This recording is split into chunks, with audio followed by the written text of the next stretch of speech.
Donc voilà, toutes les interactions ont été mises en place. Donc je vais vous montrer un petit peu comment ça fonctionne. Donc dès que je passe ma souris sur un des éléments, je vais donc obtenir cet élément qui va se mettre en couleur. Quand je quitte l'élément, je reviens sur les éléments en gris. Voilà. Et à chaque fois que je suis sur l'élément, il devient cliquable afin d'accéder à la page souhaitée. Exemple, les pianos design, je clique et j'arrive bien sur la page des pianos design. Néanmoins, le problème, c'est qu'à présent, je ne peux pas revenir au menu. Quand je suis sur les pianos design, je suis bloqué dans la page piano design. Donc il va falloir mettre en place, après, dans chaque catégorie, bien entendu, un élément qui va me permettre de revenir au menu. Pour ça, on va quitter l'élément de diaporama, on va se mettre sur la première diapositive de contenu. Je vais cliquer sur Insertion zone de texte et ici, rajouter un lien menu que je vais mettre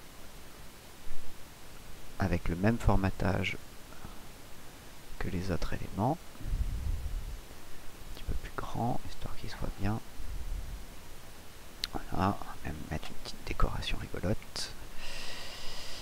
Tac, voilà, comme ça il se verra encore mieux. Hop, hop, et point. Je vais agrandir mon cadre. Tac, voilà. Donc ici, on a un retour au menu possible que je vais mettre en place. Donc pour ça, insertion, action, action sur un clic, diapositive, one, pour revenir au menu. Je clique sur OK. Cet élément, je le copie, donc je clique et j'appuie sur CTRL-C. Je viens sur la diapositive 9, CTRL-V, diapositive 10, CTRL-V, diapositive 11, CTRL-V. À chaque fois, je colle mon menu, CTRL-V sur la diapositive 12 et diapositive 13, pardon, CTRL-V. Maintenant, toutes mes diapositives donc ont ce retour au menu. Si je teste, je vais par exemple sur ma diapositive les pianistes, je vais cliquer dessus.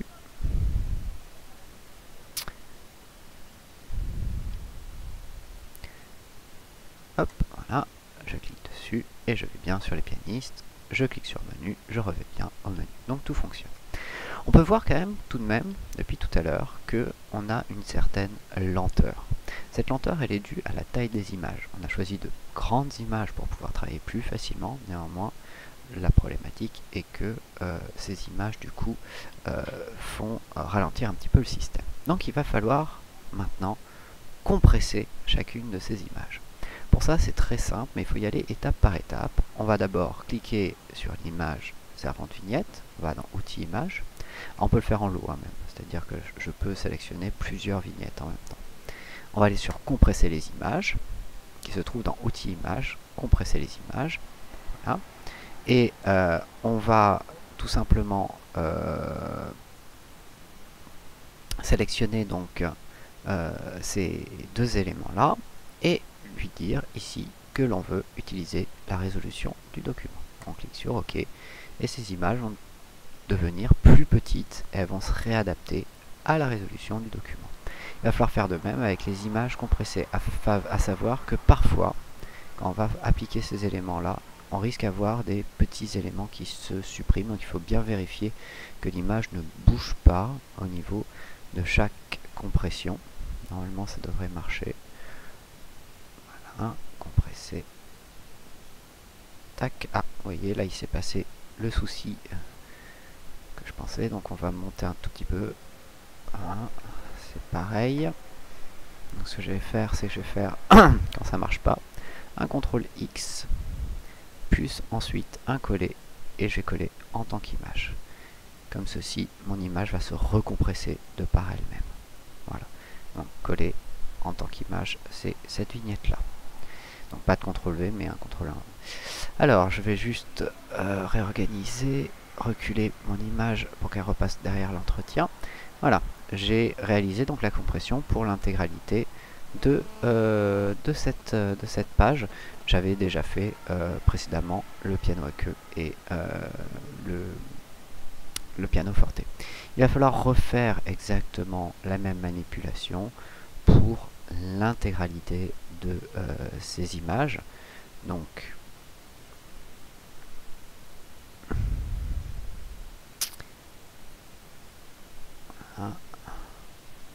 mince. Reculer jusqu'à ce que ça passe derrière. Ça prend un peu de temps parfois. Voilà, ça y est, c'est bon. Hop, je vais replacer mon image pour qu'elle ne bouge pas d'un élément sur l'autre. Non.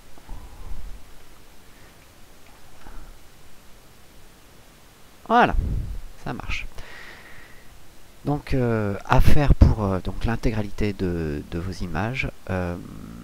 Et vous allez gagner bien entendu énormément sur la rapidité et le poids de votre document général. Donc ça c'est un point qui est relativement important lorsque on veut faire quelque chose de relativement stable et fonctionnel. Voilà, dans la vidéo suivante, on va voir un petit peu comment à présent gérer nos pages de contenu, comment on va les créer déjà parce que là elles ne sont pas du tout créées, et le contenu que l'on peut mettre dedans, comment on peut le formater. Voilà, suite à la prochaine vidéo.